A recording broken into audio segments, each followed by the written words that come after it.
Hello guys, ako nga pala ito, si Hungry Ed. So, andito nga pala ako kasi gusto ko mag-update guys.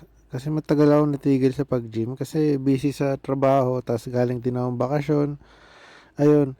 So, medyo may problema na ako ngayon dahil doon.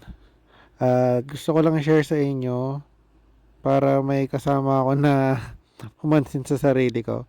Guys, tignan nyo to. Yan. Yan ang naipon ko noong nagbakasyon ako at medyo naging busy sa trabaho. So gusto ko ngayon maging accountable sa sarili ko para naman maging masipag tayo.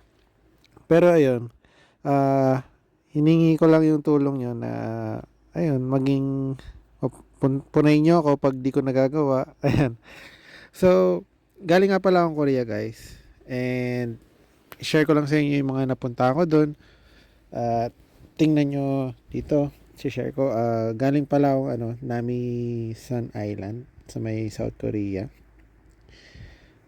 Medyo maganda doon. Maganda lalo yung doon, yung travel nila doon, guys. Mostly bus tsaka train.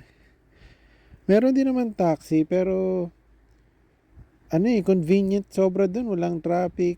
Ganoon. Kaya ayan, tingnan nyo guys. Pero naka voice over ako kasi sira yung mic ko eh. Ang hina ng boses ko dyan. Kaya ayun, pasensya na kayo guys. Ito, panoorin nyo. Yun. Yan. Pupunta ako dyan guys. Sumakay ako ng barko. Tapos nandito na kami ngayon sa Nami Island. Ayan. Ito yung papasok doon. Malaking isla to guys. Yan yung parang nila, mascot nila. Welcome. Mga turista rin guys. Pero maramihan din mga mga Koreana, mga ganun din. Sila na rin yung bibisita sa rin lang isla. Kaya marami rin kayong makikita dito guys.